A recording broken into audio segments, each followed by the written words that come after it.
Okay, we have another speaker coming up. I don't know if you guys know, but this speaker has played in the National Football League. What do we call the National Football League, otherwise known as the NFL? That's right. Played for the San Diego Chargers. He plays for the San Diego Chargers.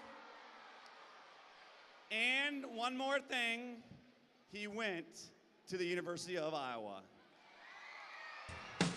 Do we have any Iowa Hawkeye fans in the crowd today?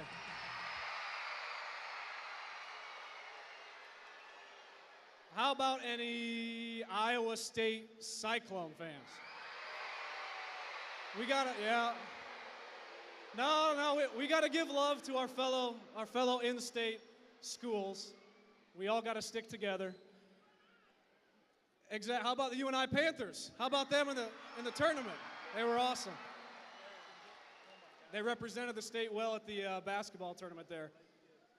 First of all, I know how this works. I went to the University of Iowa to be a school teacher. I got sidetracked to go kick footballs for a little bit. But I know how this has happened. It's getting close to recess time. Everybody's hungry. Lunch is just coming up. All I ask of you is just for 5 more minutes of your time. Just 5 more minutes of attention. Can I get that from you? Thank you. I just want to share with you guys a story from my childhood that I rely on a lot as I'm out kicking in the NFL and in every facet of my life. I grew up in Coralville, Iowa, right next to Iowa City. I went to elementary school just down the neighborhood from where I grew up. So every day I would walk to school with some of my friends. And we would go by this huge house. It was owned by the richest man in town. His name was Billy Myers. He constructed half of the houses and apartments in the Iowa City area.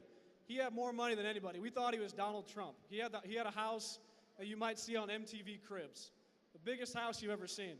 But the really neat thing about Mr. Myers' house was his front yard. It had this huge lane that went all the way from the sidewalk where we would walk to school, and we would look at it every day. It would go all the way down to his huge mansion.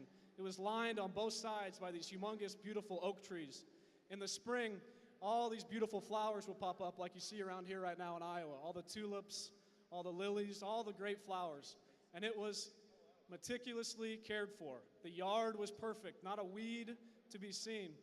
And the funny thing was that Mr. Myers was the one himself out there taking care of this yard.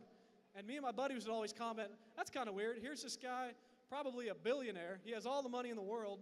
What is he doing out when we walk to school in the morning, mowing the yard or picking up the leaves? And what do we do when we walk back home from school in the afternoon, and in the wintertime, he's the one that's shoveling the walk?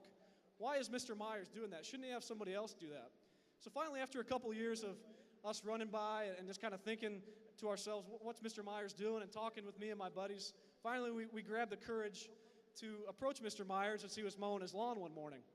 And my buddy Kevin, he walked down the lane, went up to Mr. Myers, gathered up all his courage and said, excuse me, Mr. Myers, can you please tell me why you're the one that's out here taking so much care of your yard? I thought you're the richest man in town. Shouldn't someone else do this for you? And he grabbed my buddy Kevin. They walked right back down the lane where the rest of us were waiting, took us all over, and brought us over, and he said, you know what, guys, I want to tell you something. I'm out here every day taking care of my yard for one reason. And he pointed over, right at the front of his gate was his mailbox. And on that mailbox were the letters M-Y-E-R-S, Myers. He said, I take care of my yard with so much time and effort because my name is on the mailbox. My name is on the mailbox. And that's really been something that stuck with me throughout my career in the NFL. Everything that I do, my name is attached to it. I'm Nate Kaeding, the field goal kicker. I'm Nate Kaeding, the husband. When I was sitting in your guys' seat, I was Nate Kaeding, the student. I'm Nate Kaeding, the brother. There's a lot of things that I attach my name in and that I have to take ownership in. And this goes both ways. There's a lot of things, and I'm sure you guys have been through this. You're going to write your name on the top of that test for your least favorite course. And whether you like it or not, that's going to be something that your name's going to be attached to. So you have to invest all of your time, prepare yourself accordingly, to making sure that your name is associated with a good grade when that test comes back to you. That's what character is all about. Character isn't about character is shown in times of hardship more than it is in times of convenience. You don't go out and show character when it's easy for you.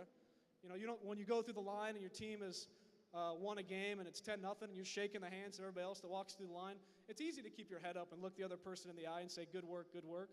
But what about in that tough loss that your team just had? Do you have the ability and the character to walk through there and tell everyone, good game, even though you lost and you feel bad about it? It's an important thing to me, and I take a lot of pride in my name and everything that I do. And in my position in the NFL, I take a lot of pride. When things go really well, I might kick a game-winning field goal, and my name's going to be on ESPN the next day, and everyone's going to look and say, Nate Kaeding, he's the greatest thing since whatever. He's the hero. And I take pride in that, and I accept that, and I'll stand up there and be humble in victory.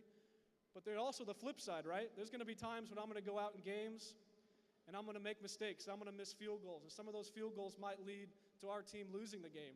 But you know what? The next day in the paper, that's going to be Nate Kaeding. That's the same Nate Kaeding that was on the paper the day when I was the hero.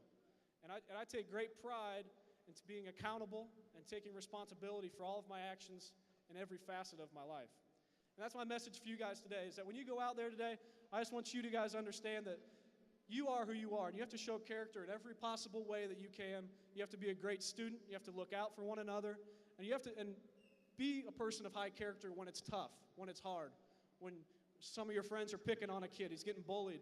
It's going to be hard for you to stick up for that kid, but that's what you have to do.